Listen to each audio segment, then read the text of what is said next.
මක්නිසාද දෙවියන් වහන්සේ ස්වකීය ඒකජාතික පුත්‍රයාණන් දෙනතරම් ලෝකයාට ප්‍රේම කළසේක. එසේ කළේ උන්වහන්සේ කෙරෙහි අදහා ගන්නා සෑම දෙනාම විනාශ නොවී සදාකාල ජීවනය ලබන පිණිසය. මක්නිසාද දෙවියන් වහන්සේ පුත්‍රයාණන් ලෝකයට එව්වේ ලෝකයා විනිශ්චය කරන පිණිස නොව ලෝකයා උන්වහන්සේ කරන කොටගෙන ගලවනු ලබන පිණිසය. අද යේසුස් ක්‍රිස්තුස් වහන්සේගේ අනුගාමිකයන් 100ක් කෝටියක් පමණ ලොව පුරා විසිරී සිටිති. ක්‍රිස්තියානි සුභාරංචියේ මූලාරම්භය පටන් සිටින් විවිධ කෝණයන් තුලින් බයිබලයේ අඩංගු සුභාරංචි පොත් හතරේ විස්තර කොට ඇත. මෙම චිත්‍රපටය ශුද්ධ වූ ලූක්තුමාගේ සුභාරංචියට අනුව සැකසී ඇත.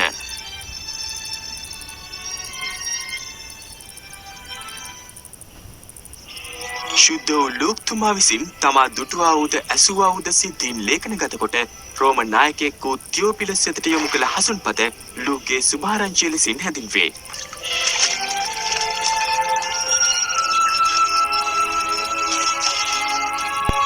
කායිසර් අගොස්තුස් රෝම අධිරාජ්‍යවද මහා හෙරෝද් ජුදාවේ යුරජෝත සිටි කාලයේ මරියා නම් නාසරීය කන්‍යාවිය වෙතට දෙවියන් වහන්සේ ගාබ්‍රියෙල් නම් දේවදූතයා එව්සේක.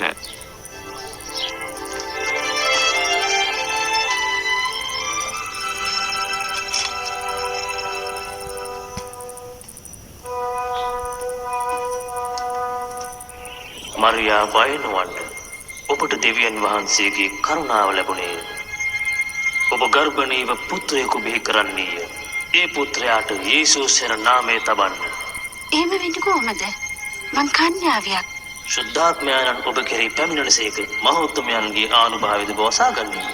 ඒ නිසා උපදින්න සිටින තැනැත්තා ශුද්ධය. දෙවියන් වහන්සේගේ පුත්‍රයායයි කියනු ලබන්නේ.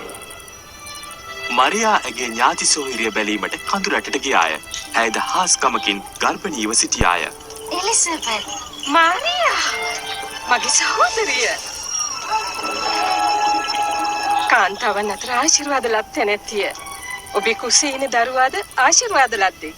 ඔබේ කටහඬ ඇසුණු ගමන් මගේ කුසේ ඉන දරුවා සතුටින් පෙළෙලෙන්ගා. මගේ හිත ස්වාමින් වහන්සේව වර්ණනා කරනවා. මගේ ආත්මේ ගැලුම්කාර දෙවිඳුන් ගැන ප්‍රීති වෙනවා. හැම පරම්පරාවක්ම මට ආශිර්වාද ලත් නැතිය කියයි.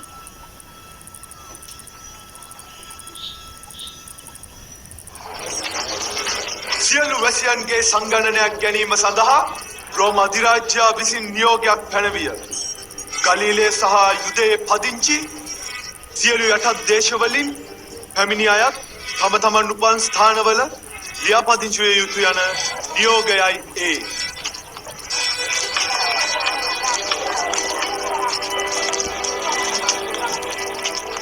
තමාට විවාහ බස්තී තිබුණු ජෝසප් සමග මරියා යුදේ බෙත්ලෙහෙමට පැමිණියාය.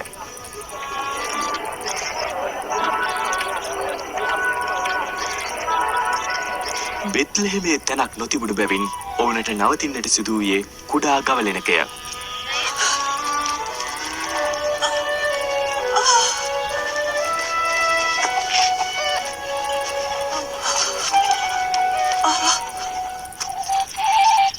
එම ප්‍රදේශයේ සිටි එඬරුන් පිරිසක් රාත්‍රී කාලයේ තම බැටළුවන් ආරක්ෂා කරමින් සිටියෝය.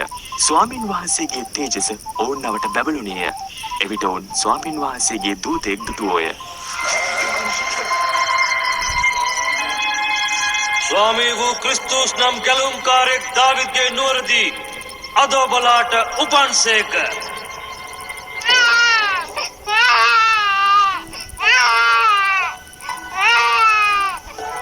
එඬරුන් දේවදූතයා කීවි ලෙස දරුවා බැලීමට ගියෝය. කන්‍යා මරියා හා ගැලුම්කරුවාණන්ගේ උපත සම්බන්ධව පළමු කොට දැන්වූයේ මොවුන්ය.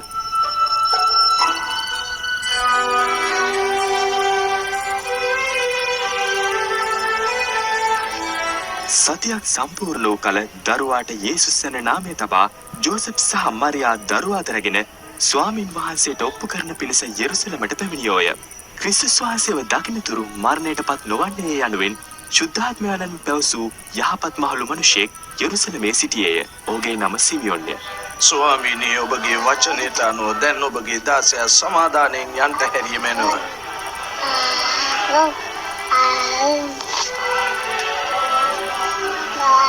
ගැලුම් කරුවාණන් මගේ ඇස්වලින්ම දුටුවෙමි. මේ දෙවියන් වහන්සේ තෝරාගත් දරුවා. ඔබලාට ආශිර්වාද වේවා.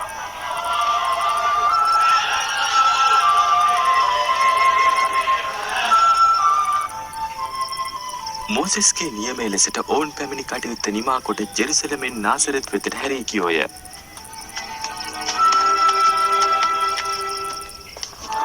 කුඩා යේසුස්ට 12 අවුරුද්දක් වූ විට ජෝසප් සහ මරියා ඔහුව පාස්කු මංගල්‍යය සඳහා යෙරුසලමට ගෙන ගියෝය. ආපසු එන ගමනේදී ඔවුන් ටික දුරක් පැමිණ දරුවා සෙව්වෝය. කුඩා යේසුස් යෙරුසලමේ රැඳී සිටිසේක. එම නිසා ඔවුන් දරුවා සොයා පැමිණි කල දරුවා දේවමාලිගාවේ යුදෙව් ආගමික නායකයන් සමග සිටිනවා ඔවුන් දුටුවෝය. මේ විදිය ප්‍රශ්න අහන මේ දරුවා කාගේද? එයා නාසරෙත්වල. අපි දෙන්නත් එක්ක ආවේ. උනන්දු වැඩිකමට සමා වෙන්න. ඒ අසා සියල්ලන් පුදුමයට පත්විය.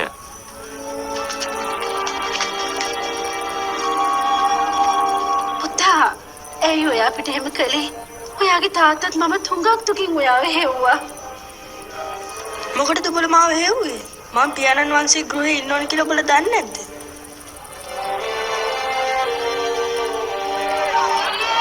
උන්වහන්සේ ඔවුන් සමග ආපසු ගියසේක.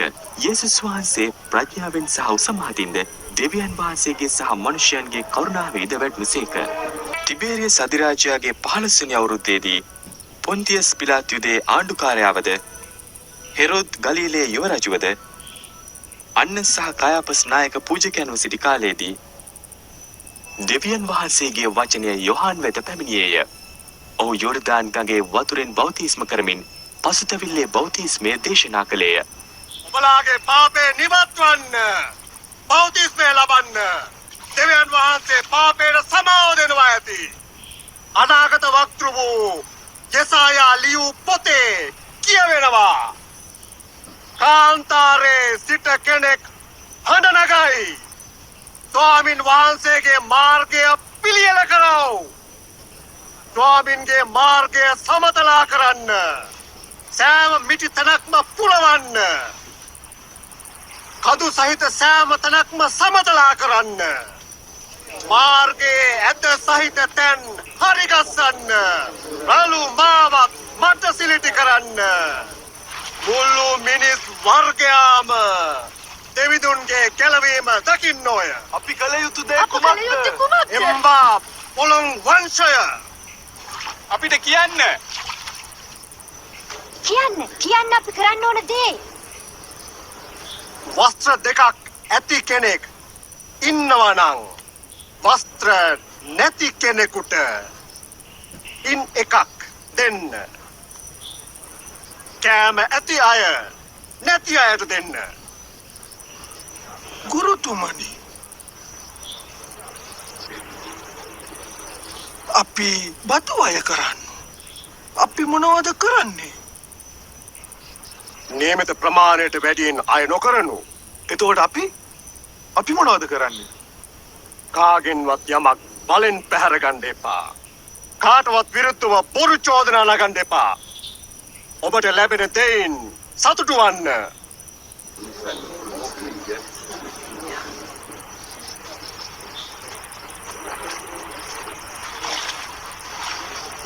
කියන්න. ඔබද කැලුම්කරු?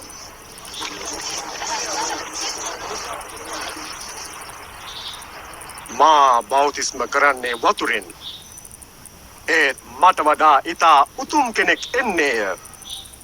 එතුමාගේ පාසංගලේ පටිය මුදන්නටවත් මා නොවති. එතුමා ශුද්ධාත්මයෙන්ද ගින්නෙන්ද ඔබලාව බෞතිස්ම කරනසේක. කුල්ල ඇත්තේ උන්වහන්සේගේ අතේය. උන්වහන්සේ කමත පවිත්‍ර කර ධාන්‍ය අටුවේ රැස් කරනවා ඇත.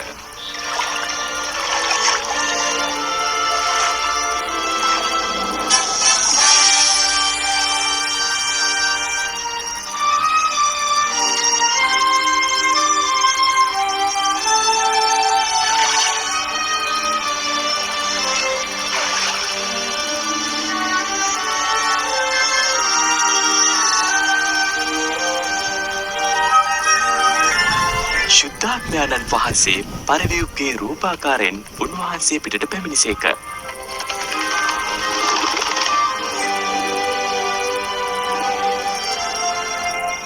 අහසින් හඬක් නික්මාවේය. මේ මාගේ ප්‍රේමවන්ත පුත්‍රයාය. ඔහු කෙරෙහි ඉතා ප්‍රසන්නව සිටිමි.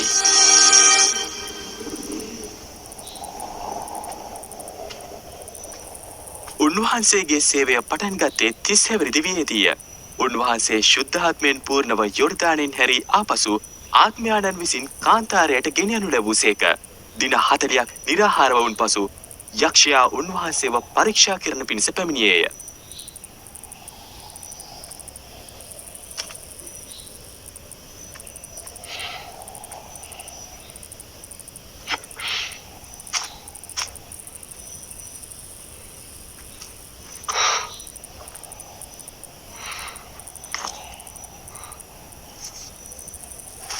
යක්ෂයා මෙසේ කීවේය.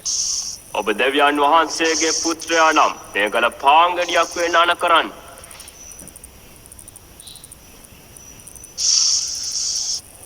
මිනිසා කෑමෙන් පමණක් නෙවෙයි දෙවියන් වහන්සේගේ වචනෙන් ජීවත් වෙන්නේ.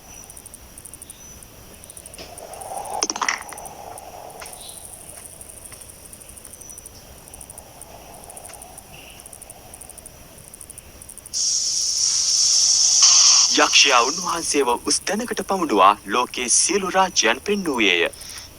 මේවා කෙරෙහි සම්පූර්ණ බලයද ඒ ආශ්චර්යද ඔබට දෙනවා. ඒ සියල්ල මට බාර දී තිබෙන නිසා මම කැමති කෙනෙකුට ඒවා දෙනවා.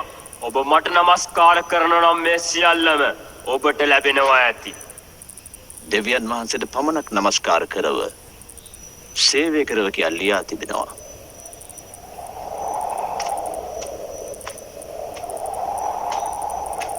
යක්ෂයා උන්වහන්සේව ජෙරුසලමේ දේව මාලිගාවේ කොත උඩට ගෙන ගියේය. ඔබ දෙවියන් වහන්සේගේ පුත්‍රයා නම් මෙතනින් පහළට පනින්න.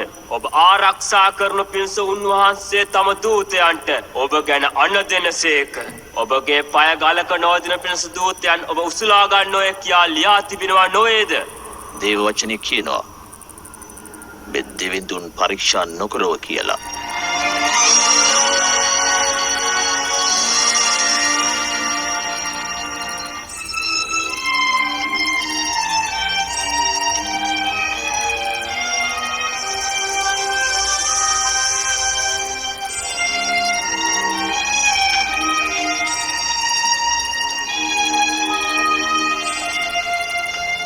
උන්වහන්සේ තමන් ඇති දැඩි වුණු නාසරෙත් නුවරට පැමිණිසේක.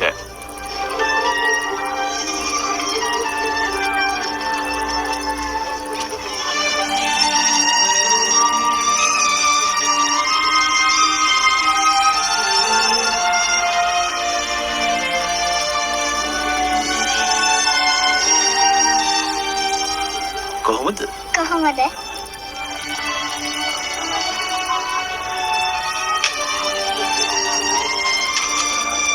නියමිත පරිදි උන්වහන්සේ සිනගෝගයට ගියසේක.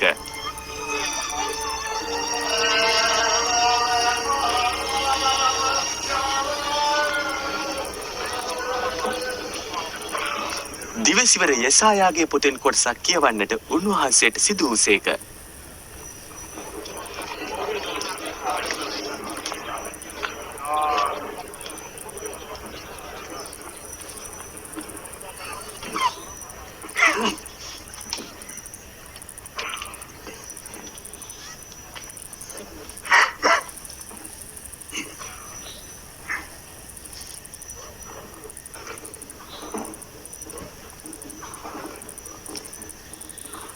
ස්වාමින්ගේ ආත්මේ මා කෙරෙහිය.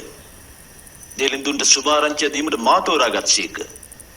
වහලුන්ට මිදීම ලබා දෙන්නටත් අන්ධයන්ට පෙනීම ලබා දෙන්නටත් පීඩිතයන් සෑම දෙනා මුදන්නටත් ගැලවීම ප්‍රකාශ කරන්නටත් මා එවූසේක. එයා හොඳට කතා කරනවා.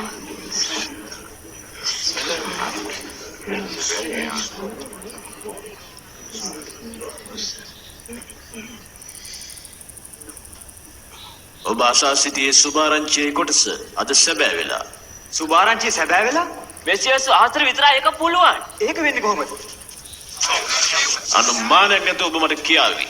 වේදානනි තමවසු කරගන්න කියලා. ඔබලා මෙහෙමත් කියයි. ඒවා මේත් කරන්න. ඔබ කපර්ණු විදි කළ දේවල්. ඒත් මම ඔබලාට කියනවා තමාගේම රටේ දිවසිර ඔබලාට අගේ නැහැ. මෙසේ උන්වහන්සේ තමන් සෙනග ගලවා ගැනීම සඳහා යවන ලද ආලේපලත්තනන් වහන්සේ බව ප්‍රකාශ කළසේක. ඔවුන් උන්වහන්සේව ප්‍රපාතයකින් පහළට හෙලීමට ගෙන ගියෝය. නමුත් උන්වහන්සේ ඔවුන් අතරින් යන්න ගියසේක.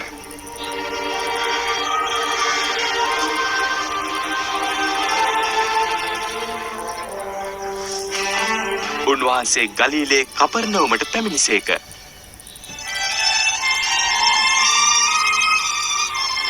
රෝම අධිරාජ්‍යයාගේ බලය රට මුළුල්ලේම ව්‍යාප්තව තිබුණි.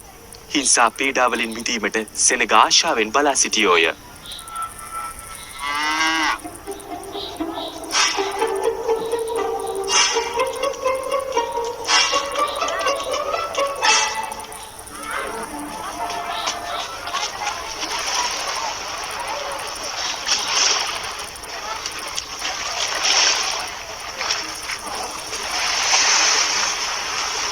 සමාදානි වේවා. ඔබට දෙසෙන් වේවා. ඔබේ ඔරුවේ මට දෙන්න පුළුවන්ද සීමන්? ඔව් වෙන්න. ඒ උන්වහන්සේ යන්න හදන්නේ. අපිට කතා කරන්න. අපිට කතා කරන්න. අපිට කතා කරන්න. කරුණාකර අපිට කතා කරන්න.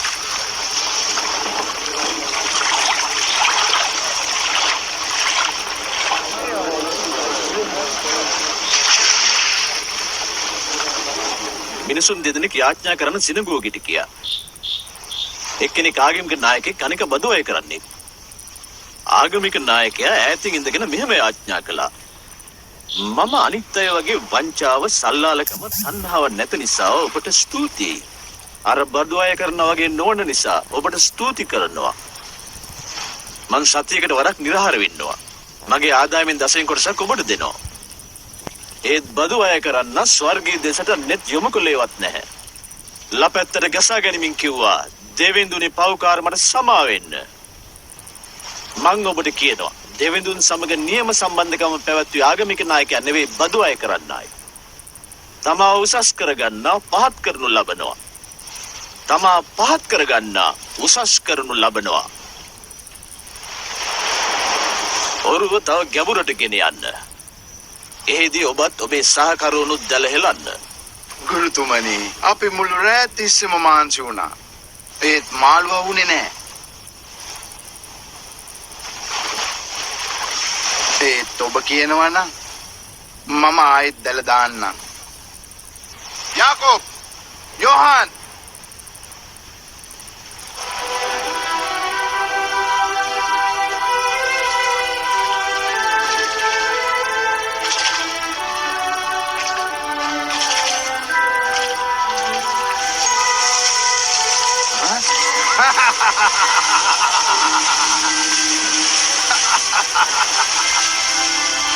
යාකෝබ්, යෝහන්, ඔය ඔරුවත් තරන් ඇවිල්ලා අපිට උදව් කරන්න. අපිට බෑ. අපි ඔරුවක් තියලා.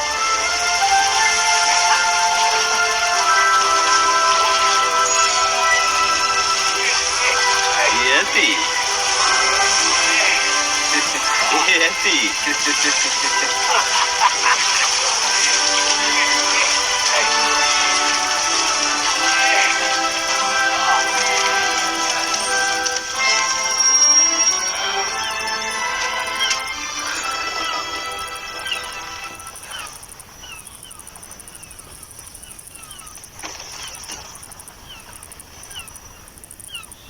මගෙන් ඉවතට යන්න ස්වාමිනි.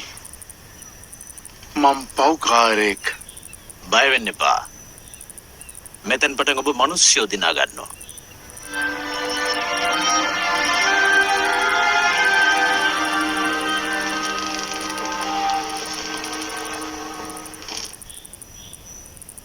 මා වෙතට එන්න. මගේ වචන වලට සවන් දෙන්න. ඔබට ජීවනය ලැබෙනු ඇත. දෙවිඳුන්ව සොයන්න. ඔබට සම්බ වෙනු ඇත. උන්වහන්සේ ඔබ අසලේ. උන්වහන්සේට කතා කරන්න. පාපිෂ්ඨ මිනිසා උන්වහන්සේගේ මාර්ගය අමතක කරයි. මම ස්වාමින් වහන්සේ වෙතට හැරී දයානුකම්පාව ලබන්නේ මේ අධර්මිෂ්ඨයා සිතයි. ඔහු සදාකාලික සමාව ලබනු ඇත. ප්‍රීතියෙන් පිටත්ව යන්න. සමාදානෙන් ජීවත් වෙන්න. අන්න එතුමා එනවා. අර බලන්න. යේසුනි, යේසුනි. මගේ දුව බේරලා දෙන්න. කරුණා කරන්න. එයාට තාම අවුරුදු 12යි මරණාසන්නමයි ඉන්නේ. අනේ කරුණා කරලා එන්න. යායිරස් මට කනගාටුයි. යේසුනි. ඔබේ දුව මිය ගියා. ගුරුතුමාට කරදර කරන්න එපා. බය වෙන්න එපා. විශ්වාස කරන්න ඇය සුව වෙනවා ඇති.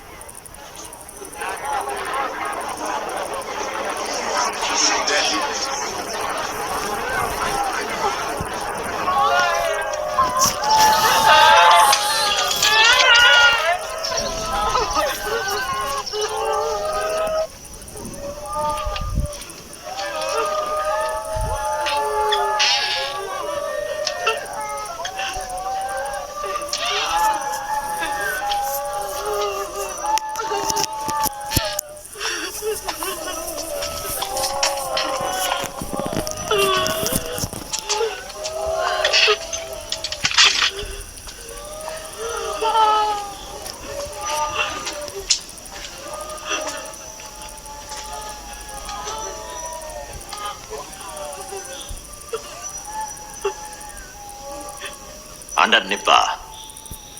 එයා මැරිලා නෑ, නිදාගෙන ඉන්නවා.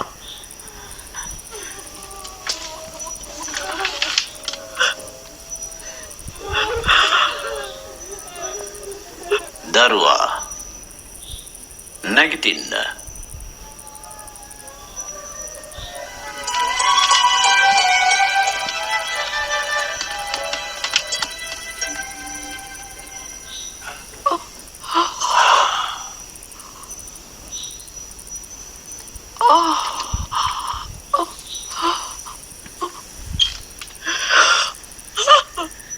එයාට කෑමට යමක් දෙන්න.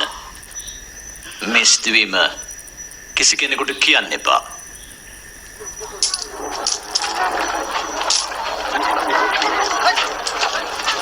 ලෙවී නැමැති බදු අය කරන්නෙක් බදු අය කරන ස්ථානයේ සිටිනවා. උන්වහන්සේ දුටුසේක.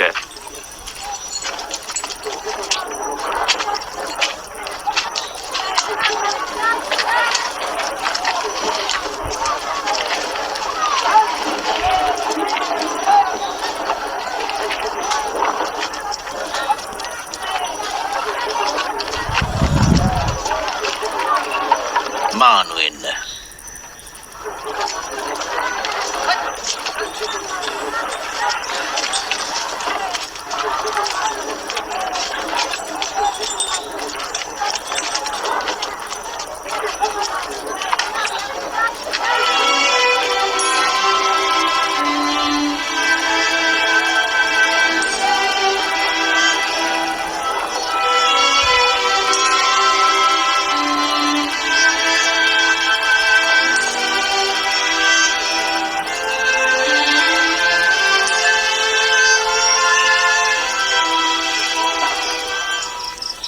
යේසුස් වහන්සේ යාඥා කිරීම සඳහා කඳුමුදුනට ගියසේක.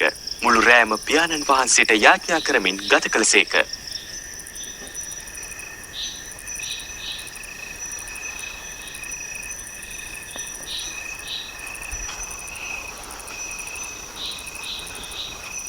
පහන් වූ කල ගෝලයන් වෙතට පැමිණිසේක. ඔවුන්ට ප්‍රේරිතයන් යැයි නම් තැබූසේක.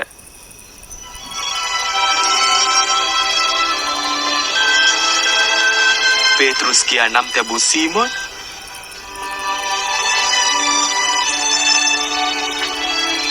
ඔහුගේ සහෝදර අන්ද්‍රු,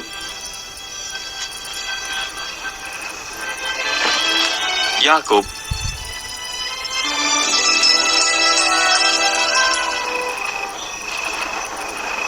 යොහාන්,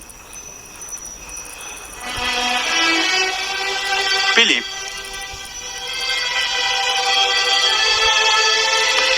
බර්තලොමියුස්,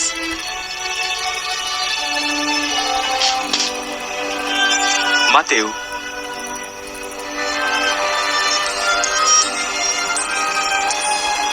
තෝමස්, අල්පෙවුස්ගේ පුත්‍ර යාකෝබ්, අන්‍ය ජාතික සීමොන්, යාකෝබ්ගේ පුත්‍ර වූ යුදස් සහ පසුව උන්වහන්සේ පාවා දුන් යුදස් ඉස්කාරියොත්ය.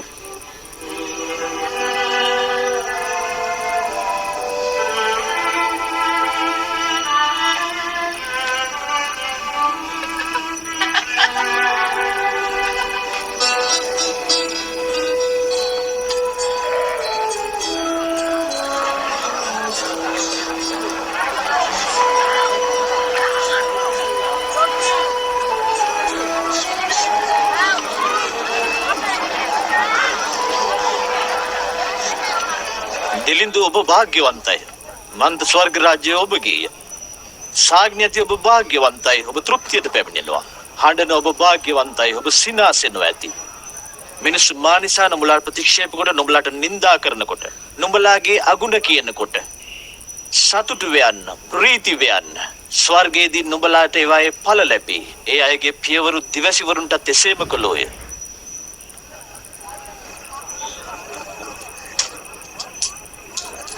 දහසයයි 17යි 18යි 19යි 20යි මාළඟ තියෙන එච්චරයි.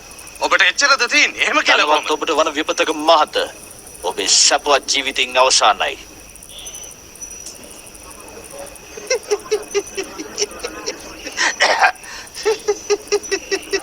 එයා පෝසත් වෙන්න කැමති නෑ. එයාට පිස්සු.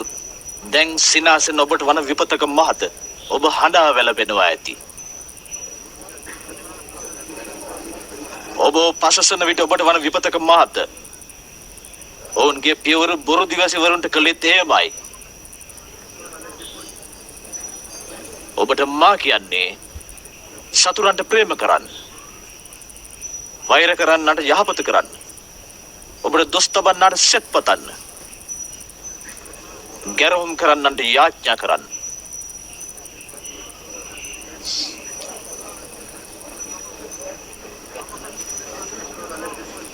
ඔබ එක කම්බුලකට පහර දෙන්නට අනෙත් කම්බුල දහරවන්න.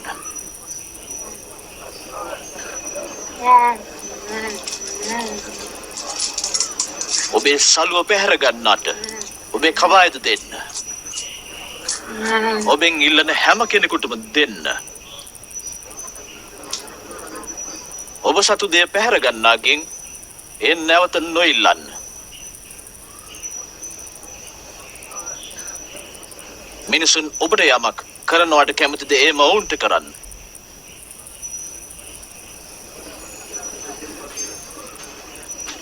ඔබට ප්‍රේම කරන්නට පමණක් ඔබ ප්‍රේම කරනවා නම් ඔබට මොන ආශිර්වාදයක්ද? පෞකාරයනු තමන්ට ප්‍රේම කරන්නන්ට ප්‍රේම කරති. ඔබට යහපත කරන්නට ඔබත් යහපත කරනවා නම් ඔබට ආශිර්වාද ලැබිය යුත්තේ ඇයි? පෞකාරයොත් එසේ කරති. එයා කොහමද එහෙම අල්ලන්නේ? එයා කොහොමද ඇයට කතා කරන්නේ? ලැජ්ජාවක් නැද්ද?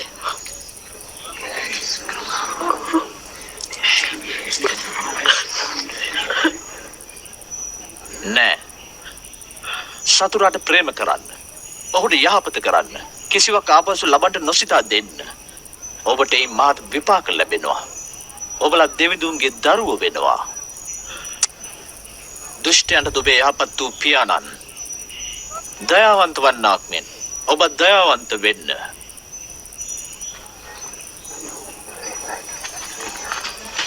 අපි ඔබේර ගන්න. විනිශ්චය නොලබන්නට ඔබත් විනිශ්චය නොකරන්න. වරදටපත් නොවන්නට ඔබ අනුන් වරදටපත් නොකරන්න. සමාව දෙන්න. ඔබත් සමාව ලබා ගන්න. ස්වාමීනි අපිට මඟ පෙන්වුව මැනව.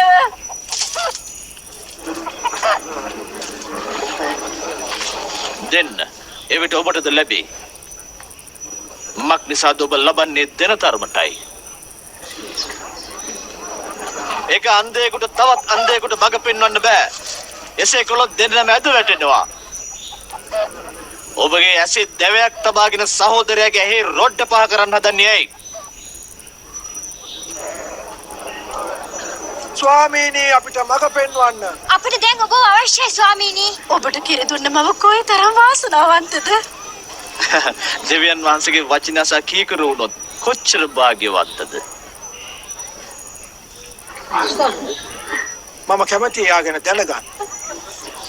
ඔබ හිතනවද එයා මෙසියස් කියලා?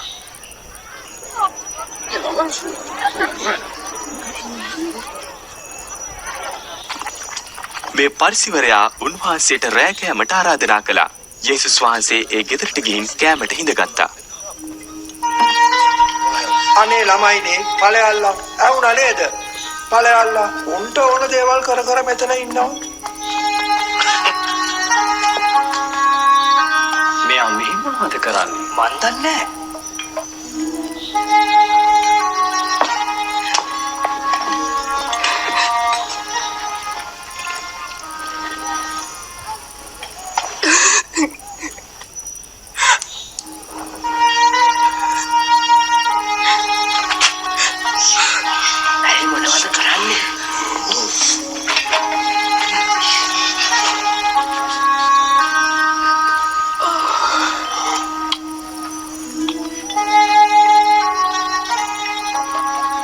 න්‍යාධිපතිවරයෙක් නම් එයාව අල්ලන්නේ කවුද කියලා දැනගන්න ඕනනේ. අය මොනතරම් පෞකාර ජීවිතයක්ද ගත කරන්න කියලා. මම දන්න මේ තැනත්ති කවුද කියලා සීමන්. මම ඔබට යමක් කියන්න. ඒක ණයෙකට ණයකාරයෝ දෙන්නෙක් හිටියා. එක්කෙනෙක් ක්‍රිතිකාසි 500ක් අනෙක 50ක්. ඔවුන්ට ණය ගෙවන්න බැරි නිසා ඔහු ඔවුන්ගේ ණය කපා හැරියා. ඒ දෙන්නගෙන් කවුද වැඩි උට ආදරේ වෙන්නේ? මං හිතන්නේ වැඩියෙන් සමාව ලැබුණු තරත්තා. ඔබ හරි. මේ ස්ත්‍රිය පේනවනේ. මං ඔබේ ගෙදරට ආපු වෙලාවේ ඔබ මගේ පාදේ හේදුවේ නැහැ. එයා කඳුලැලි වලින් පාද සෝදලා හිසකෙස් වලින් පීදැවුවා. ඔබ මාව සිඹල පිළිගත්තේ නැහැ. නමුත් ඇය මගේ පාද සිපගත්තා. ඔබ මගේ හිසට තෙල් දැම්මේ නැහැ. නමුත් ඇය සුවඳ ද්‍රව්‍ය වලින් මගේ පාද ආලේප කළා. මං ඔබට කියනවා ඇගේ මහත් ප්‍රේමය නිසා ඇගේ සියලුම පව් කමා කරනු ලැබුවා. සුළු දෙයකට සමාව ලබන්නගේ ප්‍රේමයේ දාඩුයි.